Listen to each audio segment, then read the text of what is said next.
হে welcome back. আজকের কিন্তু আবার আমরা চলে এসেছি ক্লাস 10 এর বৃত্ত সম্পর্কিত উপপাদ্য নিয়ে। আজকের কিন্তু আমরা করব ক্লাস 10 এর বৃত্ত সম্পর্কিত উপপাদ্যের উপপাদ্য নাম্বার কিন্তু 33 আজকের কিন্তু আমরা করব। আর আগের ভিডিওতে আমরা উপপাদ্য নাম্বার 32 আলোচনা করেছিলাম, সেই অঙ্কের ভিডিও তোমরা যদি না দেখে থাকো ডেসক্রিপশনে দেওয়া লিংক বা উপরে আই বাটনে ক্লিক করে কিন্তু অবশ্যই দেখে নাও, ঠিক আছে? তার কারণ উপপাদ্য নাম্বার 32 বুঝতে না পারলে আজকের 33-এর ভিডিও তোমরা কিছুই বুঝতে পারবে না, ঠিক আছে? তাহলে চলো আজকে আর একদম বেশি কথা বাড়াবো না, আজকে আমরা প্রথমেই চলে যাব উপপাদ্য নাম্বার 33-এ।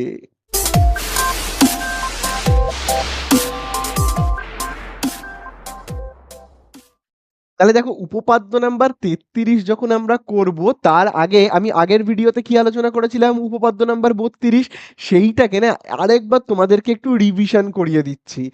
তাহলে দেখো উপপাদ্য নাম্বার 32-এ আমরা কি শিখেছিলাম? শিখেছিলাম কোনো একটা বৃত্তের, এই ভাবো কোনো একটা বৃত্তের এই হলো একটা কেন্দ্র, ঠিক আছে? এই হলো একটা জ্যা। দেখবে জ্যায়ের এখানে কি নাম দেওয়া ছিল? এ, আর এই জায়গাটাতে কি নাম দেওয়া ছিল? বি। কেন্দ্রের নাম কি দেওয়া ছিল? ও। এবারে বলেছিল যদি কেন্দ্র থেকে কোনো একটা লম্ব অঙ্কন করা হয়, ভাবো ও, আর এই জায়গাটাতে আমি নাম দিলাম ডি বলে, অঙ্কন করা হয়, তাহলে এ থেকে ডি এর যা মাপ হবে, ঠিক আছে, ডি থেকে বি এর ওই একই মাপ হবে। তার মানে কি এই জ্যাটাকে, মানে এই পুরো জ্যাটাকে সমান দুভাগে ভাগ করা হলো, মানে সমদ্বিখণ্ডিত করা হলো, তাই না? এবি জ্যাটাকে কি করা হলো? সমদ্বিখণ্ডিত করা হলো, এবং আমরা পেলাম কি এডির যা মাপ ডিবির ওই একই মাপ। এটাকে বলা হয় কি সমদ্বিখণ্ডিত করা। এটা আমরা কোথায় শিখেছিলাম? উপপাদ্য নাম্বার 32-এ। আর আজকে আমরা করব কি উপপাদ্য নাম্বার 33। সেখানে কি বলে দিয়েছে? এইটাই জাস্ট একটু উল্টে বলেছে। কিরকম উল্টে বলে দিয়েছে দেখো, বলে দিয়েছে উপপাদ্য নাম্বার 33-এ কি বলছে? একই কথা, একই কথা বলছে একটু উল্টে। এই একটা বৃত্ত, তার কেন্দ্র, ঠিক আছে, এই হলো কি জ্যা, ব্যাস নয় কিন্তু জ্যা, ঠিক আছে? জ্যায়ের আমি একটা ভাবে নাম দিচ্ছি এ, আর এই জায়গাটাতে আমি নাম দিচ্ছি বি বলে। এবারে যদি এরকম আমি একটা লাইন কাটি আর এই জায়গাটাতে নাম দিই ডি বলে, তাহলে ব্যাপারটা কি দাঁড়াচ্ছে?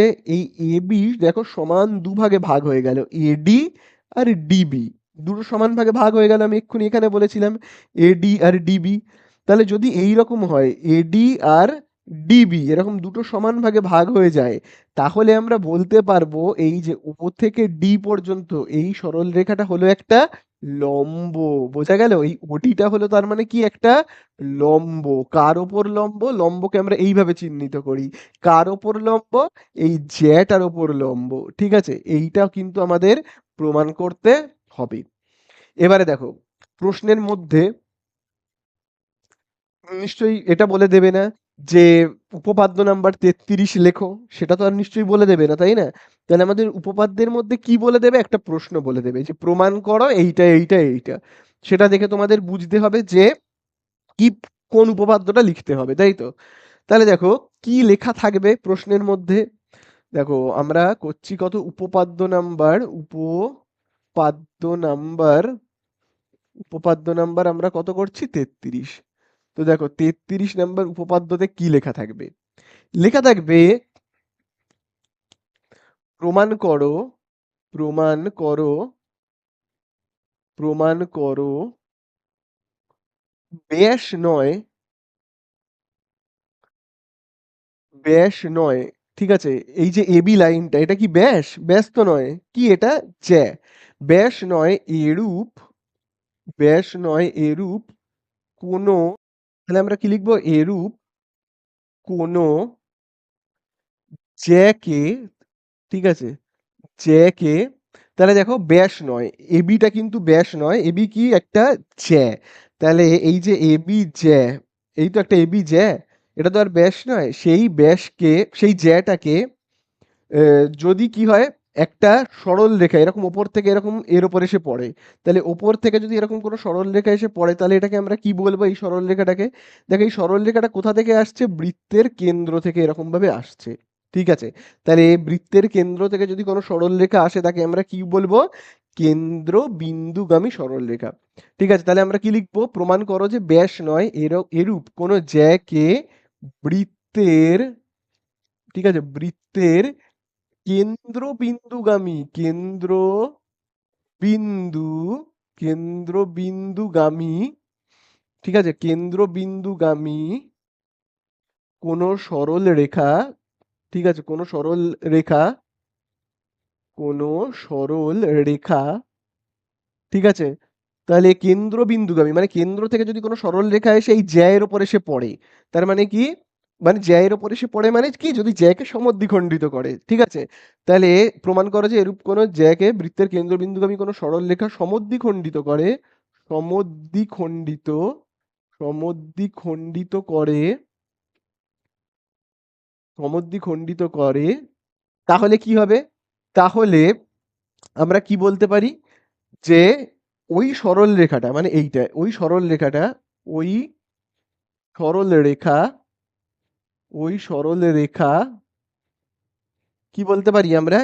এই জ্যাটার ওপর লম্ব, ঠিক আছে, ওই সরল রেখা বৃত্তের জ্যায়ের ওপর লম্ব, বৃত্তের জ্যায়ের ওপর লম্ব, বৃত্তের জ্যা এর উপর লম্ব, বৃত্তের জ্যা এর উপর কি লম্ব, বোঝা গেল?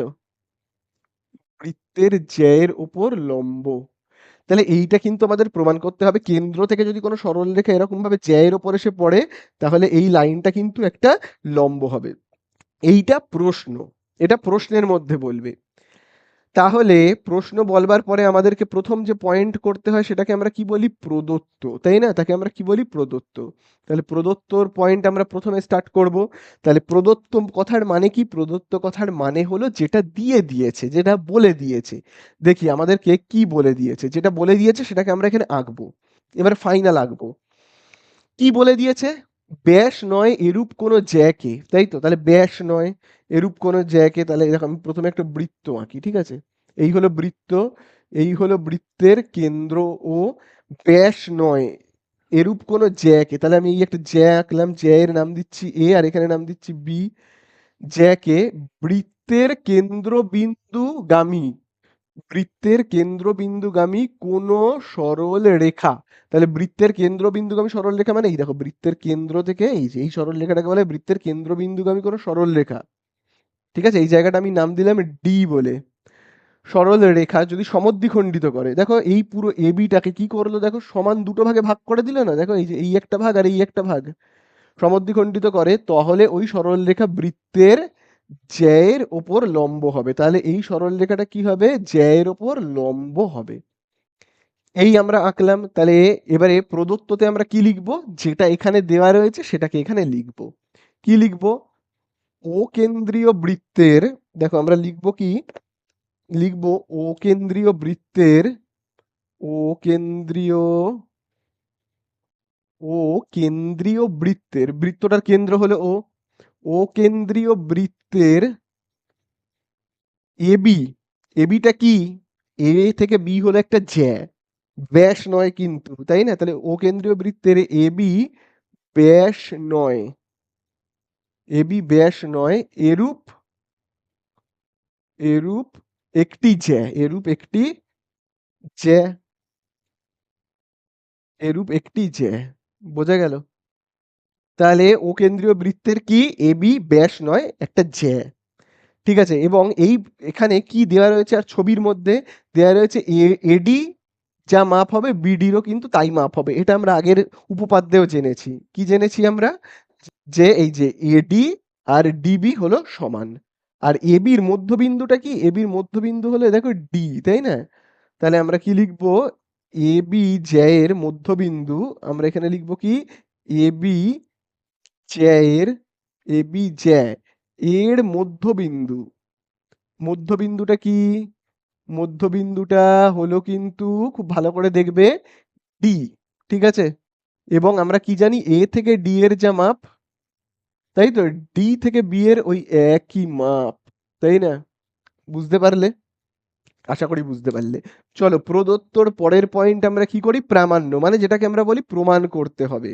তাহলে চলো আমরা এখানে কি লিখবো? লিখবো কিন্তু প্রামাণ্য বলে, ঠিক আছে। চলো প্রামাণ্যতে আমরা কি লিখবো, যেটা প্রমাণ করতে হবে। কি প্রমাণ করতে হবে আমি তোমাদেরকে বললাম, প্রমাণ করতে হবে এই যে ওডি, এই লাইনটা হলো একটা লম্ব। কার উপর লম্ব, কার উপর লম্বালম্বি ভাবে রয়েছে, এবির ওপর। তাহলে আমরা কি লিখবো, ওডি লম্ব, এটা হলো লম্বর চিহ্ন। কার ওপর লম্ব, এবির ওপর লম্ব, তাই না, এবির ওপর লম্ব।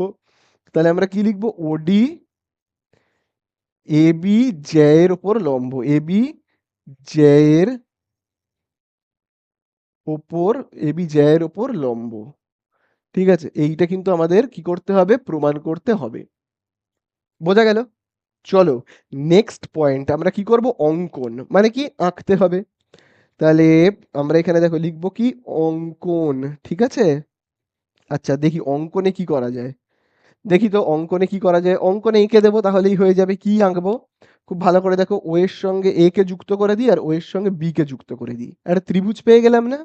তাহলে আমরা কি লিখবো, ও কমা এ এবং ও কমা বি যুক্ত করে পাই, যুক্ত করে পাই।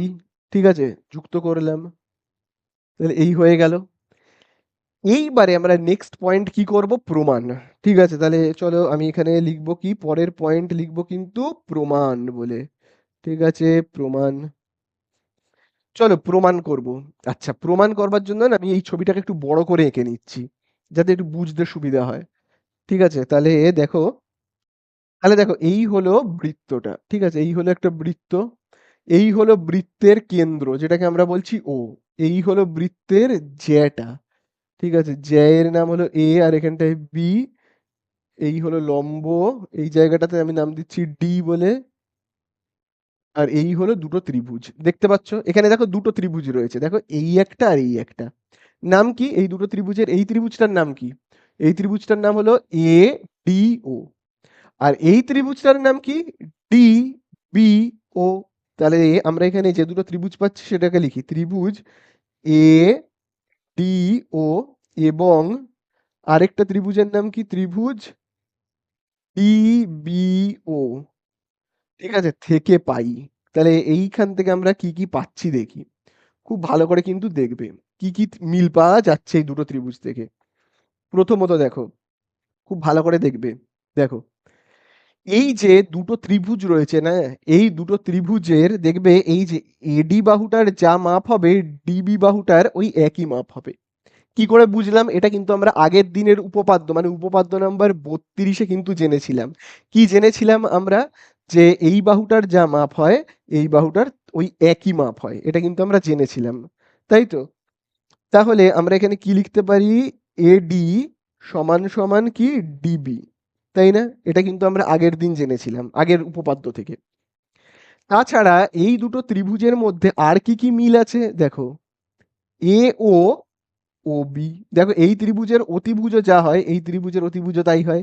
এটাও দেখবে আমি আগের উপপাদ্য করবার সময় বলেছিলাম, তার কারণ কি, কারণ এই তো কেন্দ্র থেকে পরিধি পর্যন্ত লাইনকে বলে ব্যাসার্ধ, কেন্দ্র থেকে পরিধি পর্যন্ত লাইনকে বলে ব্যাসার্ধ, আর সব ব্যাসার্ধের মাপ কি হয়, সমান হয়, তাই না। তাহলে দেখো এই কেন্দ্র থেকে পরিধি পর্যন্ত ব্যাসার্ধ, কেন্দ্র থেকে পরিধি পর্যন্ত ব্যাসার্ধ, আর সব ব্যাসার্ধের মাপ সমান হয়, এটা কিন্তু আমি আগের দিনই বলেছিলাম। তাহলে এ ওর যা মাপ হবে ও বিরও তাই মাপ হবে। তার মানে কি, এই ত্রিভুজের অতিভুজের যা মাপ ও বির, এই ত্রিভুজের অতিভুজের তাই একই মাপ এ ও। তাহলে আমরা কি বলতে পারি, এ ওর যা মাপ হবে ও বির ওই একই মাপ হবে। তাহলে এখানে আমরা কি লিখবো, একই, কি লিখবো আমরা, একই বৃত্তের ব্যাসার্ধ, কারণ এরা দুজন তো একই বৃত্তের ব্যাসার্ধ, তাই না। আচ্ছা, তাহলে আমরা দেখবে দুটো মিল পেয়ে গেলাম।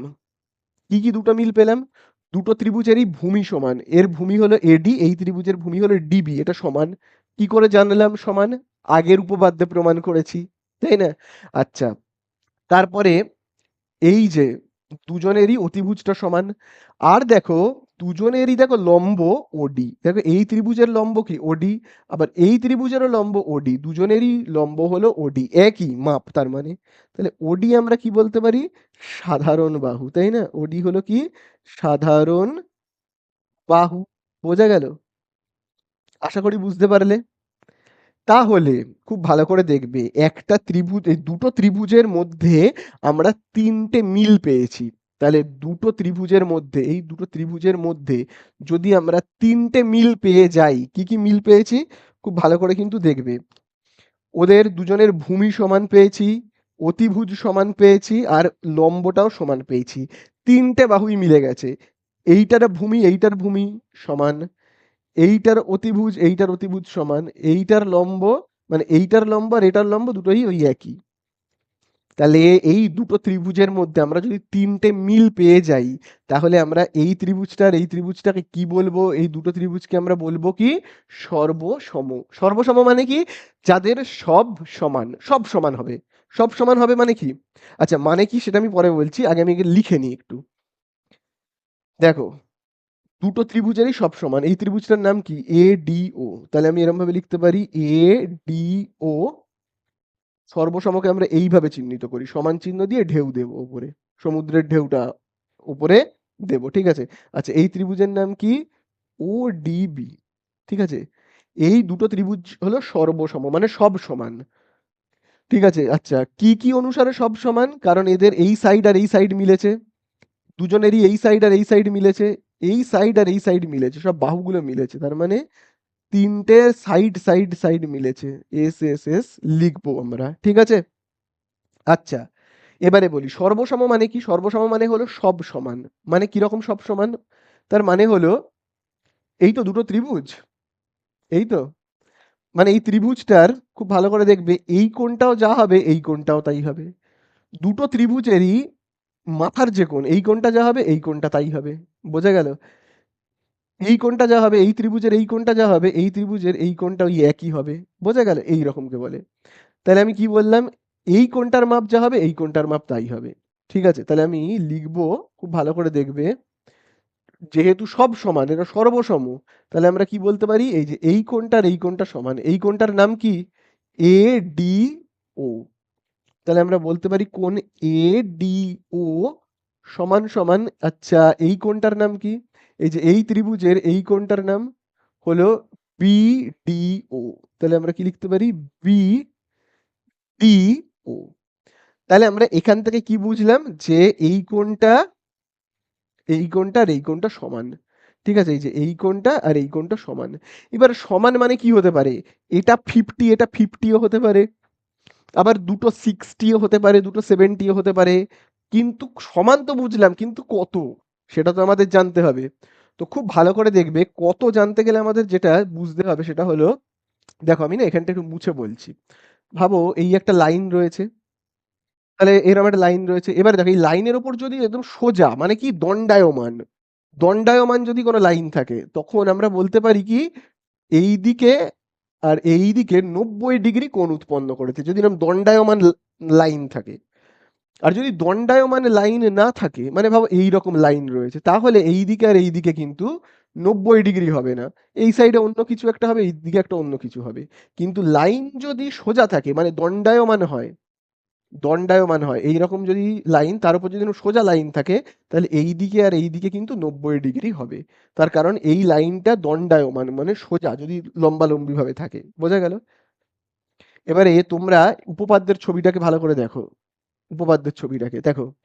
এইখানে এই যে ওডিটা রয়েছে না, দেখো পুরো একদম সোজা লম্বালম্বি, দেখো লম্বালম্বি। তাই জন্য দণ্ডায়মান বলে এই কোণটা আর এই কোণটা কি আমরা বলতে পারি 90 ডিগ্রি। এইটা আর এইটা কি 90 ডিগ্রি। বোঝা গেল? তাহলে আমাদেরকে একটু এখানে লিখতে হবে। কি লিখতে হবে? দেখো, আমরা এখানে লিখবো যেহেতু, তাহলে দেখো আমি এখানে কি লিখছি? লিখছি দেখো, যেহেতু, যেহেতু ওডি, ওডি এবি জ্যায়ের ওপর, এবি জ্যায়ের ওপর, ওপর দণ্ডায়মান হয়ে, ওপর দণ্ডায়মান হয়েছে, দণ্ডায়মান হয়ে, দণ্ডায়মান হয়ে সমান কোণ উৎপন্ন করে, সমান কোণ উৎপন্ন করে, উৎপন্ন করে, ঠিক আছে? সমান কোণ উৎপন্ন করছে দণ্ডায়মান হয়ে। ওডিটা কি হচ্ছে? এরকম সোজাসুজি দাঁড়িয়ে, এবির ওপর সোজাসুজি দাঁড়িয়ে, দুই দিকে, এই দিকে এবং এই দিকে, দুদিকে কি করছে? সমান কোণ উৎপন্ন করছে। ঠিক আছে? তাহলে আমরা এইভাবে লিখতে পারি। তাহলে এবি জ্যায়ের ওপর দণ্ডায়মান হয়ে সমান কোণ উৎপন্ন করে, সুতরাং আমরা কি বলতে পারি, সুতরাং সুতরাং কি বলতে পারি আমরা, এই কোণটার মাপ মানে এই যে কোণ এ ডি ও আর এই কোণটা অর্থাৎ বিডিও দুজনেই কি 90 ডিগ্রি। বোঝা গেল? আর 90 ডিগ্রি হলেই এই লাইনটাকে আমরা কি বলি, লম্ব। ঠিক আছে, 90 ডিগ্রি হলে এই লাইনটাকে আমরা বলি লম্ব। লম্ব মানে কি, একদম লম্বালম্বি সোজা দাঁড়িয়ে আছে। ঠিক আছে, তাহলে আমরা এখানে কি লিখবো, অতএব আমরা কি লিখতে পারি, অতএব ওডি পুরো সোজাসুজি একদম লম্বালম্বি দাঁড়িয়ে আছে কার ওপর, এ বির ওপর। ঠিক আছে, তাহলে এই কিন্তু আমাদের হয়ে গেল। এখানে আমরা কি লিখবো, লিখবো কিন্তু প্রমাণিত বলে। ঠিক আছে, তাহলে এই হয়ে গেল আমাদের অঙ্কটা শেষ, সরি উপপাদ্যটা শেষ।